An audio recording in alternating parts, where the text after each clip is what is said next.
लोकतंत्र के उस मंदिर में जिस दिन नारी के सम्मान की बात थी, उसी दिन नारी के लिए वो काला दिन हो गया। उसके बाद लगातार हम सभी से, हमारी नारी शक्ति से हमारी बातचीत चल रही है। आज हमारे मध्य में दो शिक्षाविद और प्रधानाचार्य प्रोफेसर रमा जी, जो प्रिंसिपल हैं हंसराज कॉलेज से, और प्रोफेसर रूबी मिश्रा जी, जो भगनी निवेदिता कॉलेज के प्रिंसिपल हैं, और हमारे प्रदेश अध्यक्ष आदरणीय वीरेंद्र सचदेवा जी। जब हमने नारी की सम्मान की बात करी तो हमें लगा कि हमें आप सबके मध्य में आके वो चर्चा करनी चाहिए कि कैसे ये लोग आज की नई जेनजी पीढ़ी और नई पीढ़ी के साथ उनको शिक्षा दे रहे हैं। तो कहीं ना कहीं इनके पास भी वो बातचीत करनी चाहिए।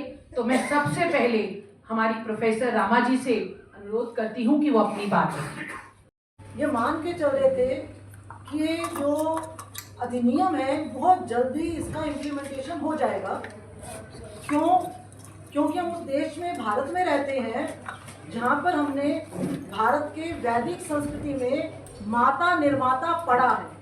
माता निर्माण करती है, किसका? अपना निर्माण नहीं, परिवार का, समाज का, राष्ट्र का। और अगर हम अब संख्या के हिसाब से देखें, क्योंकि मैं दिल्ली विश्वविद्यालय के हंसराज कॉलेज में पढ़ाती रही हूँ, वहाँ पर लगातार अगर हम रिजल्ट के हिसाब से देखें तो बेटियों का प्रतिशत बहुत अच्छा आ रहा है। यदि हम प्रवेश के हिसाब से देखें तो बेटियों का अनुपात बढ़ रहा है। और धीरे धीरे जो भारत सरकार ने, विशेषकर देश के प्रधानमंत्री मोदी जी ने सबसे पहला जो इनिशिएटिव लिया था, बेटी बचाओ। एक समय पर ये बहुत बड़ा प्रश्न था, हमने भ्रूण हत्या से बाहर आना था, बेटी बचाओ हमारी जरूरत थी। बेटी बचाओ के बाद आए हम बेटी पढ़ाओ, क्योंकि जब बेटी पढ़ी होती है तो हम सब मानते हैं, जब हम किसी एक बेटी को पढ़ाते हैं, एक बेटी को नहीं, एक परिवार को, एक पूरे राष्ट्र को हम पढ़ाते हैं। इसलिए बेटी पढ़ाओ आ गया। बेटी बच भी गई, बेटी पढ़ भी गई। अब क्या था? उस बेटी को बढ़ाने की बात थी। हम सब साक्षी हैं, हमने दिल्ली को देखा है, दिल्ली में रहते हैं। जिस समय दिल्ली की स्थिति बहुत खराब हो गई थी, उस समय ये सोचा गया कि अब दिल्ली की मुख्यमंत्री एक महिला को बनाना चाहिए। ठीक इसी तरह से संसद, कई बार बहुत अजीब स्थिति लगती है जब हम सीधा प्रसारण देखते हैं, कितना बहस का क्या स्तर है। विपक्ष, जिस विपक्ष को कहते हैं, लोकतंत्र के विपक्ष को बहुत मजबूत होना चाहिए, लेकिन वहां पर क्या स्तर हो गया है। तो मेरे जैसे शिक्षिका तो सोचने लगी कि अब ये अधिनियम जो आ रहा है, इससे महिलाओं का संसद में प्रतिशत बढ़ेगा। केवल प्रतिशत ही नहीं बढ़ेगा, बल्कि मैं तो आज अपने विद्यार्थियों में बात कर रही थी कि हमने कितनी उम्मीद लगाई थी, और 17 तारीख को जिस लोकतंत्र में कभी देश की प्रथम नागरिक राष्ट्रपति मुर्मू जी के आने से, सोचिए झारखंड की कोई महिला संसद तक आती है, कितना मान सम्मान बढ़ता है स्त्री का। लगा था कि ये जो 16, 17, 18 3 दिन होंगे, भारत के इतिहास में नारी शक्ति का इतिहास बनेगा। लेकिन सचमुच जब जो घटना 17 तारीख को नहीं घटनी चाहिए थी, हो सकता है कमियां भी रहती हैं, कोई चीज आती है, कमियां भी होती है, खूबी भी होती है। एक बार अगर ये इम्प्लीमेंट हो जाता, इम्प्लीमेंट होने के बाद धीरे धीरे हम इस बारे में कई तरह की चर्चाएं, परिचर्चाएं कर सकते थे। लेकिन मुझे लगा अभी तो सिर्फ 33% की बात है। इस देश में जिस तरह से नारी शक्ति आगे बढ़ रही है, चाहे मैनेजमेंट हो, घर से लेकर संसद तक, हर क्षेत्र में, चाहे राजनीति हो, शिक्षा हो, अर्थ जगत हो, जिस तरह नारी शक्ति बढ़ रही है, मुझ जैसी महिला तो सोच रही थी कि यहाँ कुछ कंजूसी हो। 33% ही क्यों, 50% होना चाहिए। लेकिन ये तो 33% ही नहीं सहन हो पाए। हमें खुले दिल से इसको स्वीकार करते हुए इसको लागू करना चाहिए था। वो नारी जो अपने लिए नहीं, अपने परिवार के लिए, समाज के लिए, राष्ट्र के लिए जीती है। क्यों? मैं मानती हूँ कि भारत में स्त्री और पुरुष दोनों समान होते हैं, दोनों ने मिलकर समाज, राष्ट्र को चलाना होता है। लेकिन क्या करें, ईश्वर ने जो खूबियाँ नारी को दी हैं वो पुरुषों को नहीं दी। यदि भारत की 33% नारी संसद में प्रवेश करती, मुझे लगता है 33% नंबर होते ही शायद हमारे सांसदों को संसद में कैसे व्यवहार किया जाता है, किस भाषा का इस्तेमाल करना चाहिए, शायद संसद की गरिमा बढ़ती। संसद का जो एक कहना चाहिए, इस लोकतंत्र की, भारत जैसा लोकतंत्र जो विश्व का सबसे बड़ा लोकतंत्र है, उस लोकतंत्र की संसद में नारी वहां पहुंचकर, क्योंकि आप कह सकते हैं नारी संसद में तो अभी भी पहुंची हुई है, पर प्रतिशत कितना, बहुत कम प्रतिशत है, इसीलिए उस प्रतिशत को बढ़ाना बहुत अधिक आवश्यक था। और अगर 33% महिलाएं संसद में पहुंच जाती, मैं कह सकती हूं संसद का परिदृश्य बदल जाता।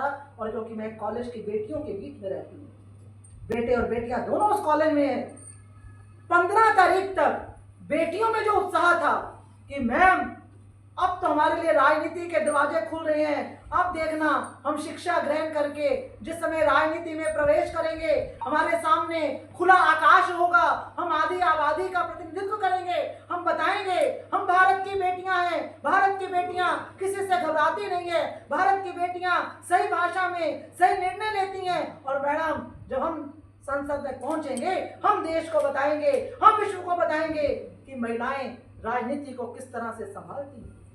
अभी तो ये हम सोच ही रहे थे, अभी तो बेटियां खुश हो ही नहीं थी, अभी तो बेटियां अपने मन में कितने स्वर्णिम, कितने फूलों को सामने रखकर कितने अनमोल सपनों को बुनने लग गई थी। और सपने बुनने वाली बेटियों को जिस समय 17 तारीख का दृश्य उनके सामने आया, लगा कि जैसे 17 तारीख को किसी ने उनके सपनों को चकनाचूर करने का प्रयास किया है। लेकिन नहीं, भारत की बेटियां ऐसा नहीं होने देंगी। ठीक है, 17 तारीख का वह दिन भारत के लोकतंत्र में एक काले दिन के रूप में जरूर अंकित हो गया, लेकिन अब तो जो है हवा बह चली है। और ये हवा ऐसी बहेगी जिसकी ओर मैंने संकेत किया था। आने वाले समय में जिन लोगों ने आज विरोध किया है, जो आज यहाँ पर 33% के विरोध में खड़े हो गए हैं, वही कहेंगे हाँ जाने अनजाने में हमसे कुछ गलत हो गया। 33% नहीं, इन महिलाओं को 50% संसद में लेकर आओ। मुझे लगता है हम उसी दिन के इंतजार में आगे बढ़ेंगे। धन्यवाद। प्रत्यक्ष को प्रमाण की आवश्यकता नहीं है, मुझे लगता है। मैं ऐसे क्षेत्र का अभी एक प्रतिनिधित्व कर रही हूँ जो बिल्कुल अभी राजधानी में होते हुए भी अभी उसका विकास होना अति आवश्यक है। और वहाँ ऐसे लड़कियां आ रही हैं जिन्हें अभी भी शिक्षा में संघर्ष करने की आवश्यकता है, अभी वो संघर्षरत है और अपने घरों से संघर्ष करके एजुकेशन लेने आती हैं। जैसे ही शुक्रवार के बाद मैं शनिवार को कॉलेज गई और वहाँ पे बच्चों से हम लोग जाके मिलते ही हैं, बात करते हैं। एक नहीं, दो नहीं, पूरा एक ग्रुप आके मेरे साथ आके खड़ा हो गया कि मैडम ये क्या हो गया, ऐसा क्यों हुआ। हमेशा हमें एक महिला कॉलेज का प्रतिनिधित्व करती हूँ, केर गांव में वो स्थित है, और वहां आके वो लड़कियां मुझसे कह रही हैं कि मैम ऐसा क्यों, हमेशा हमारे साथ ऐसा धोखा क्यों होता है, ऐसा क्यों होता है। एक ऐसी पहल आई, सरकारें आती हैं जाती हैं, पर कुछ ऐसी नीति होती है जो सबको लाभ देती है। तो ये ऐसी एक मतलब अधिनियम है, नारी शक्ति वंदन अधिनियम। मुझे लगता है इससे सभी उत्साहित थे, सभी जो महिलाएं जो थी, उन्हें नहीं पता, उन्हें आगामी चुनाव आते हैं जाते हैं, उन्हें किसे वोट करना है, बट वो इस प्रतिशत से कि हाँ इतना आरक्षण महिलाओं को मिल रहा है, उससे ही वो लोग बहुत खुश थे। तो मुझे समझ नहीं आता, मैंने उससे एक दिन पहले ही एक टीवी डिबेट में ही कहा था कि इसका विरोध मतलब हमने सोचा भी नहीं था कि इसका किस वजह से विरोध किया जा रहा है। जब उसके वजह में भी जाते हैं, मैं तो विज्ञान के क्षेत्र से आती हूँ, पर फिर भी अगर छोटी सी बात करते हैं तो अगर वजह में भी जाते हैं, हम वजहों को उसका सॉल्यूशन निकाल सकते थे, उसकी इम्प्लीमेंटेशन में किस तरीके से जाया जा सकता है, उसमें सभी राजनीतिक दल बैठ के विचार कर सकते थे। पर एकदम से दरकिरार कर देना, थपथपी बजाना, मतलब समझ नहीं आया। और मैं मतलब बिलीव करिए, वो लड़कियां मुझसे प्रश्न पूछ रही हैं और मैं फिर उन सभी परिसीमन अधिनियम जैसी उन सभी जो मापदंड है उनको देख रही हूँ, समझ रही हूँ और फिर सोच रही हूँ कि ऐसा क्यों हुआ। ठीक है, एक क्षेत्र में कह सकते हैं कि शिक्षा जो है अधिक होगी, पॉपुलेशन की बात हो सकती है, तो वहां वोटिंग परसेंटेज में वोट का काउंट, पर वोट काउंट में कुछ बात सोच सकते थे, लेकिन किसी ने सोचा तो सही। हमें पर्टिकुलर एक प्रधानमंत्री का चेहरा नहीं पसंद, बट किसी ने टॉयलेट्स के बारे में सोचा तो सही। मैं एक ऐसे क्षेत्र से आती हूँ जहाँ लड़कियों को पढ़ने के लिए, कॉलेज में जाने के लिए बहुत मुश्किल आती है, और उस क्षेत्र से बाहर निकल के राजधानी में आके पढ़ना, पढ़ाना और लीडरशिप में आना, इसका मतलब कोई ऐसी नीति होगी।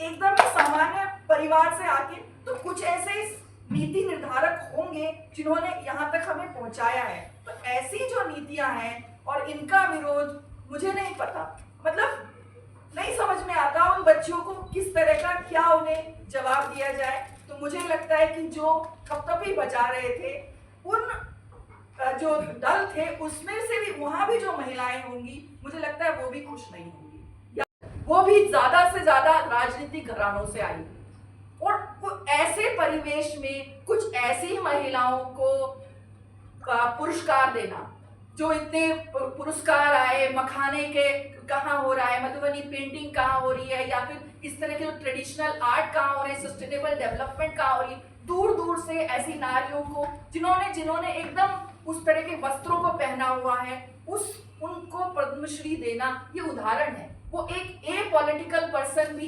पॉलिटिकल व्यक्ति भी देखता है तो उस पर असर पड़ता है। आपने 50% पॉपुलेशन को छोड़ दिया, उसके बारे में सोचा ही नहीं।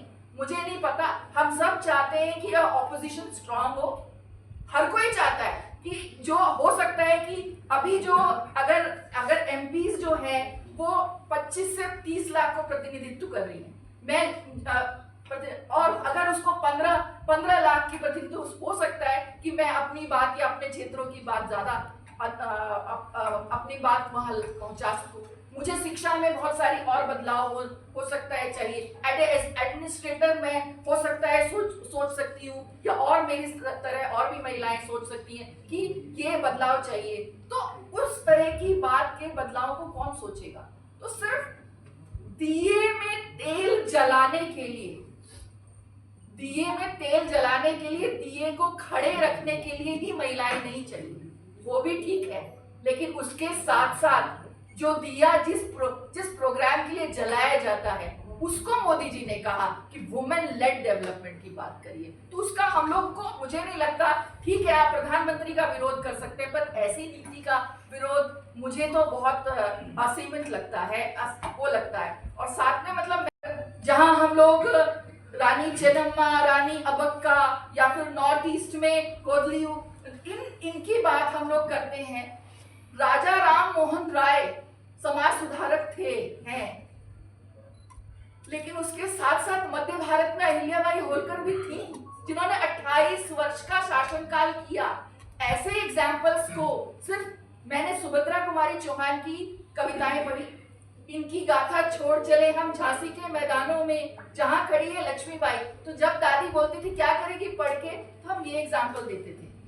तो कहने वाली बातें, ऐसे एग्जाम्पल्स को सेटअप करना होगा, और वो आम घरों से जब आएंगी महिलाएं जिनका इसमें इंटरेस्ट होगा, तो वो आगे बढ़ सकती थी, आगे उस पर नीति निर्धारण कर सकती हैं। तो हम लोग हारे नहीं हैं।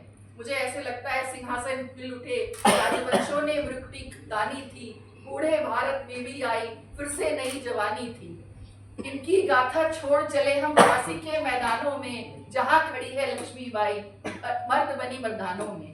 और एक पंक्ति अभी आती है कि ऐसा क्यों हुआ, फिर से नारी छली गई, नीति निर्धारक क्यों ऐसा हुआ, जिसमें वर्षों से वन में घूम घूम बाधा विघ्नों को चूम चूम, सह धूप धाम पानी पत्थर, पांडव आए कुछ और निखर।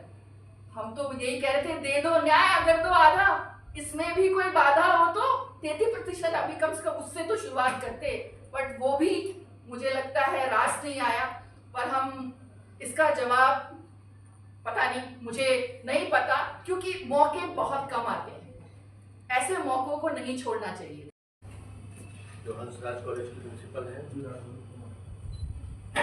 मिश्रा जी जो भगिनी निवेदिता कॉलेज की प्रिंसिपल है,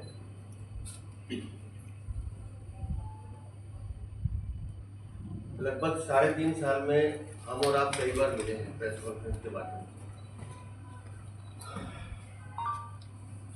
लेकिन आज की ये प्रेस कॉन्फ्रेंस बहुत महत्वपूर्ण है मेरे लिए भी व्यक्तिगत रूप से भी, क्योंकि आज की इस प्रेस कॉन्फ्रेंस में राजनीति नहीं है। आज की इस प्रेस कॉन्फ्रेंस में हमारी मातृशक्ति की वो पीड़ा है, वो दर्द है जो मुझे इन दोनों बहनों में दिखा है। पिछले 3 दिन से लगातार समाज में हम लोग इस विषय को लेकर चर्चा कर रहे हैं। कल मेरी रमा दीदी से बात हुई, आज सुबह रूबी जी से बात हुई, और जब मैंने इनके विचार सुने तो मैंने इनसे आग्रह किया आप लोग उस पीढ़ी का मार्गदर्शन कर रहे हो जिसे हम जेन जी कहते हैं, और वो बच्चे आपसे जो सवाल कर रहे हैं आपको वो विषय एक बार प्रेस के माध्यम से भी रखना चाहिए। और जो पीड़ा भी रूबी जी की बात में सुनाई दी मुझे, क्योंकि राजनीति इनका विषय नहीं है, इन्होंने तो अपने साहित्यिक ढंग से अपनी कविता सुना दी, लेकिन नादान आईने को क्या खबर थी कि एक चेहरा चेहरे के अंदर भी होता है, जो हमें संसद भवन में देखने को मिला। विन विन पोजीशन थी सभी के लिए। 50% सीटें बढ़ना, हर राज्य की बढ़ना, कोई उत्तर दक्षिण पूर्व पश्चिम का कोई झगड़ा नहीं, और उसमें मातृशक्ति को प्रतिनिधित्व देना।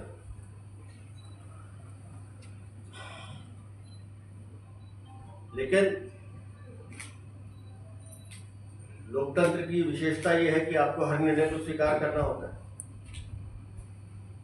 2/3 बहुमत नहीं मिला, लेकिन उससे अफसोसजनक यह था कि वो जो कुटिल मुस्कान जिसका जिक्र रूबी जी या रमा दीदी करेंगी, वो जो तपा रहे थे,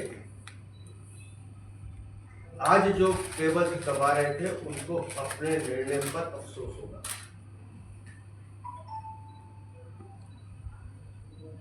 अर्जुन ने निर्णय किया मुझे श्री कृष्ण चाहिए। आपका निर्णय तय करता है कि आपका भविष्य क्या होने वाला है।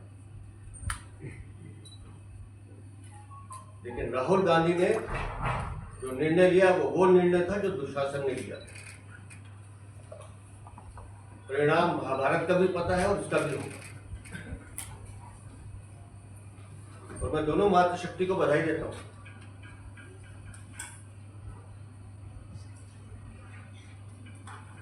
महिलाओं को, इस देश की आधी आबादी को राष्ट्र के निर्णय में सम्मिलित करने का निर्णय जो माननीय प्रधानमंत्री ले रहे थे, उसको जिसने रोकने का काम किया है वो इस पाप का भागीदार है। और हम सब ने प्रधानमंत्री जी को सुना है।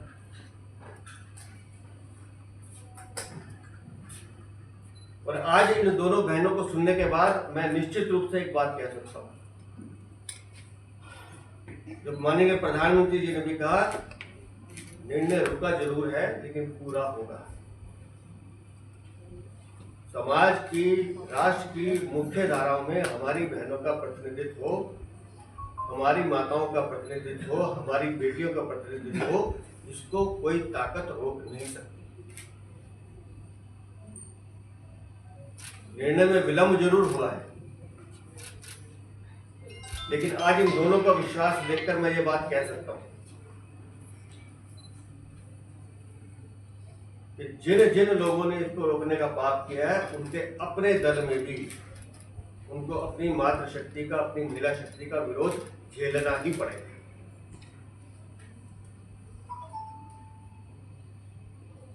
कितनी तपस्या करनी पड़ती है। और मुझे सौभाग्य मिला उस दिन पूरा दिन लोकसभा में इन पूरी बहस को देखने का, सुनने का।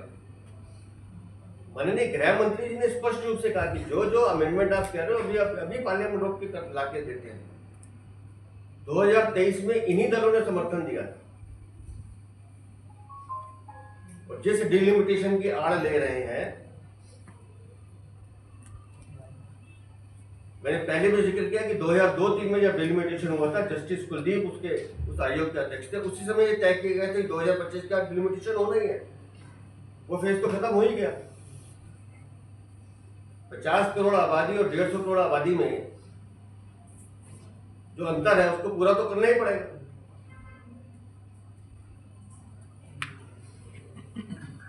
लेकिन अपनी कमजोरी, अपने विश्वासघात को महिलाओं के आड़ में छुपाने का काम जो विपक्ष ने किया, उसका परिणाम उन्हें भुगतना पड़ेगा। और मैं दोनों बहनों को एक बार पुनः साधुवाद देता हूं कि आपने स्वयं आगे आकर एक ऐसे मुद्दे पर जो सीधा सीधा हमारी देश की आधी आबादी से जुड़ा है, उनके प्रतिनिधित्व से जुड़ा है, अपने विचार रखे हैं। मैं आपका अभिनंदन करता हूँ, स्वागत करता हूँ।